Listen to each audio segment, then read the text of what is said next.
როგორ უნდა მივიდეს ქვეყანა ახალ არჩევნებამდე და როგორ უნდა მოხდეს ოლიგარქიული რეჟიმის დემონტაჟი. კონსულტაციები პროდასავლურ ოპოზიციურ პარტიებს შორის გრძელდება. დღესვე დაგეგმილია ლიდერების კიდევ ერთი შეხვედრა პრეზიდენტ სალომე ზურაბიშვილთან, თუმცა მანამდე ოპოზიციის წარმომადგენლები კონსულტაციებს ერთმანეთთან მართავენ.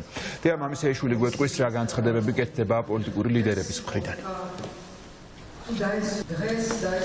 კონსულტაციები მათ შორის ამ წუთებშიც მიმდინარეობს. ძალიან დატვირთული დღე არის პოლიტიკურად. პოლიტიკოსები საუბრობენ ერთმანეთში, ასევე ამ წუთებში ესაუბრებიან სამოქალაქო საზოგადოებას.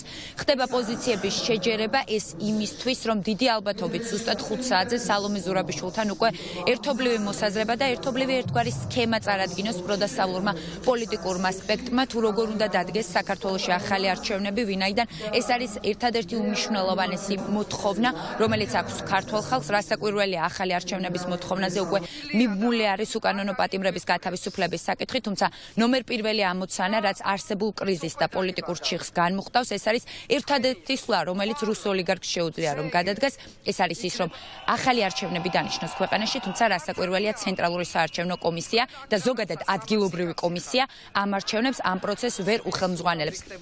ეს არის დისკუსიის მთავარი საკითხი. ახლა მათ შორის ოპოზიცია მუშაობს ერთობლივ დოკუმენტზე, ერთობლივ მოსაზრებათა პაკეტზე, რომელიც 5 საათზე წარედგინება სალომე ზურაბიშვილს და ამის შემდგომ უკვე დღის ბოლოსთვის ჩვენ მოვისმენთ საქართველოს პრეზიდენტის პოზიციას, დიდი ალბათობით რა იქნება შემდგომი ნაბიჯები, ვინაიდან 29 დეკემბრამდე თუ არ გამოჩნდება რუსი ივანიშვილი, თუ არ იქნება არანაირი კომუნიკაცია და იქნება მხოლოდ და მხოლოდ იგნორი, 29 დეკემბრამდე არის გასაწერი ნაბიჯები და არის მისაღები კონკრეტული გადაწყვეტილებები.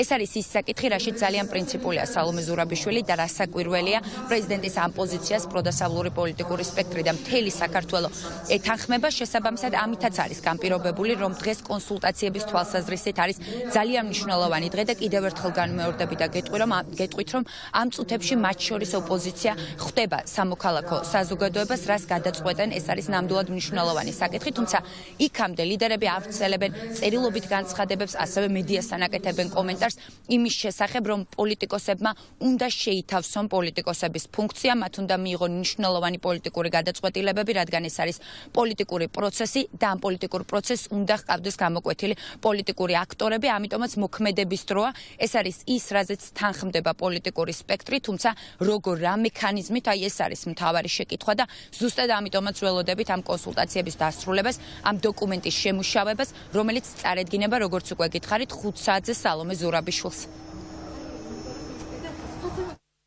ქუჩაში პროტესტზე მნიშვნელოვანი არაფერია. სავსებით ცხადია, რომ ხალხისთვის, როგორც ხელისუფლების წყაროსთვის, წართმეული ხელისუფლება უნდა დაიბრუნოს მანვე. მაგრამ არ შეიძლება პოლიტიკურმა კლასმა საკუთარი თავი ფაქტიურად გაიუქმოს. არაფერი დასაკომპლექსებელი დღევანდელ ოპოზიციას არ სჭირს. პირიქით, ძალიანაც პირიქით. ვინც რაც არ უნდა თქვას, გინდა ქუჩაში მდგომმა და გინდა სახლში თუ კამერის წინ ჯდომმა. ჩვენ გვჭირდება მკაფიო პოლიტიკური გადაწყვეტილებები და არა ბუნდოვანი ემოციური ტექსტები, რომელიც გულის მოფხანისა და მაქსიმუმ აპლოდისმენტების იქით არ მიდის. არა, ახლა დრო საკუთარი თავის მოწონების პროცესში, დროა პროცესის მოწონებისა საკუთარ თავში. სამშობლოს გადარჩენის დროა და არა აპლოდისმენტების. ბრძოლის დროა და არა პროცესით თქმობის. რეჟიმი თავისით არ ჩამოიშლება, ის უნდა ჩამოშალო. ბრძოლის გზა არის ერთი, ეს არის პროტესტის გაგრძელება, იმ პროტესტს, რომელიც არის ქუჩაში და პლუს საერთაშორისო მხარდაჭერის მოპოვება, გარედან ლეგიტიმაციისარმიცემა ქართული ოცნების დე-ფაქტო ხელისუფლებისთვის. რაც შეეხება იმას, თუ როგორ აპირებთ გაგრძელებას, საბოლოო ჯამში უნდა მივიდეთ მომენტამდე, როდესაც ეს რეჟიმი ან ჩამოიშლება, ან დადგება მომენტი, როდესაც ივანიშვილს მოუწევს დაეშწროს მოლაპარაკების მაგიდასთან, სადაც ერთადერთი განსახილველი საკითხი იქნება ახალი არჩევნები და პოლიტპატიმრების გათავისუფლება.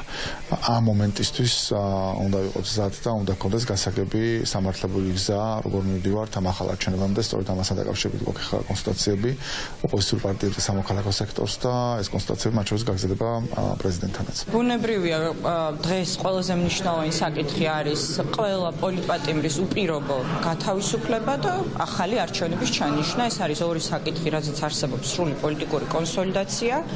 და ეს არის ის საკითხი, რომელზეც მიდის ძალიან აქტიური მუშაობა პრეზიდენტის ჩართულობით, სამოქალაქო სექტორის ჩართულობით და ყველა ოპოზიციური კოალიციის თუ პარტიის, რადგან გვესმის, რომ ამ პოლიტიკური კრიზისიდან ეს არის ერთადერთი გამოსავალი, რომ ქვეყანაში პროცესები დამშვიდდეს, ნორმალიზდეს და ქვეყანა დაუბრუნდეს ნორმალური ევროპული განვითარების გზაზე.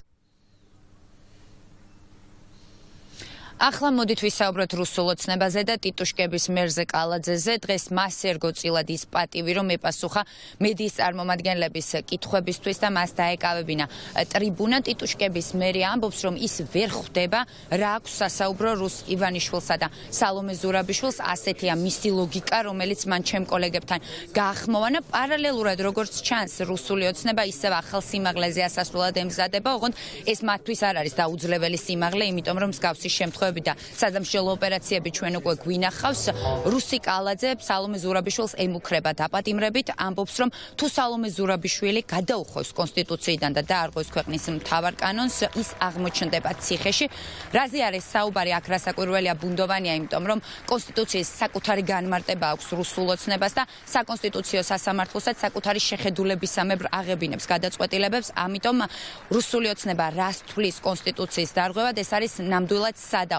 მოკლედ, მთავარი ხაზი ახლა რუსულ ოცნებაში არის ის, რომ სალომე ზურაბიშვილს უნდა დაემუქრონ დაპატიმრებით. პრინციპში ეს კარგად ასახავს იმ სასოწარკვეთილ პოლიტიკურ მდგომარეობას, რომელიც ოლიგარქის გუნდში ნარჩუნდება. ჩვენ ვხედავთ პანიკას, არათანმიმდევრულ განცხადებებს, ხან ერთი ეგრეთ წოდებული ლიდერი აკეთებს განცხადებას, ხან მეორე, ხან მესიჯბოქსში ირევიან. დღეს როგორც ჩანს, რომ არეულიყვნენ, ერთი ალაპარაკეს და ისიც კალაძე.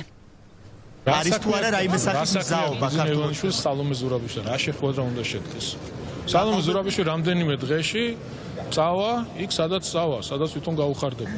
რამდენიმე დღეში ამთავრებს თავისუფლებამოსილებას. ქვეყანაში დღეს კრიზისი ვისაც აქვს, ეს არის ოპოზიცია. შესაბამისად შეხვდეს ოპოზიციას და გამოიყენოს ოპოზიცია კრიზისი. თუ სალომე ზურაბიშვილი ჩაიდენს დანაშაულს, რა თქმა უნდა, ამას მოყვება სამართლებრივი რეაგირება და ვერაფერი ვერ შეაჩერებს ამ პროცესს. არ ვიცი, ხო, მითვისებაზე. ეს არის ხელისუფლების მითვისებასთან დაკავშირებით. ამასთან დაკავშირებით პრემიერ-მინისტრმა გააკეთა ბრიფინგი და ძალიან ვრცლად იყო გაკეთებული განცხადებები იმასთან დაკავშირებით, თუ რა შემთხვევაში მოხდება და გადაიდმება ეს ნაბიჯი. მოდით დიდი დრო და ენერგია რომ არ დავხარჯოთ რუსულ ოცნებაზე, ვისაუბროთ მათზე და იმ ლოკაციებზე, სადაც ნამდვილად მიიღება გადაწყვეტილებები.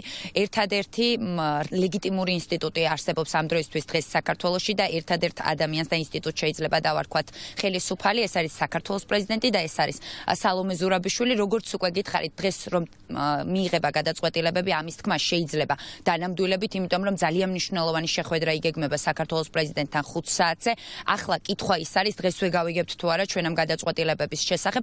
ახლაც ამ წუთებში პოლიტიკოსები ესაუბრებიან სამოქალაქო საზოგადოებას და ადგენენ იმ გზებს, რითაც ახალი არჩევნები უნდა ჩატარდეს საქართველოში და რითაც რუსული რეჟიმი უნდა აიძულონ, რომ ახალი არჩევნები ჩატარდეს. ამის შემდგომ უკვე 5 საათზე პოლიტიკური სპექტრი გადაინაცვლებს საქართველოს პრეზიდენტთან. ამ შეხვედრის დასრულების შემდგომ იქნება მთავარი ინტრიგა, გახმოვანდება თუ არა ის გადაწყვეტილება, რომელიც დღეს მიიღება ორბელიანების რეზიდენციაში და ეს გადაწყვეტილება დიდი ალბათობით შეეხება სწორედ 29 დეკემბრამდე პერიოდს, რა უნდა გაკეთდეს იქამდე, ვიდრე უდიპლომო და უწიგნურ მიხეილ ყაველაშვილს ეგრეთ წოდებულ პრეზიდენტს დაარქვამენ.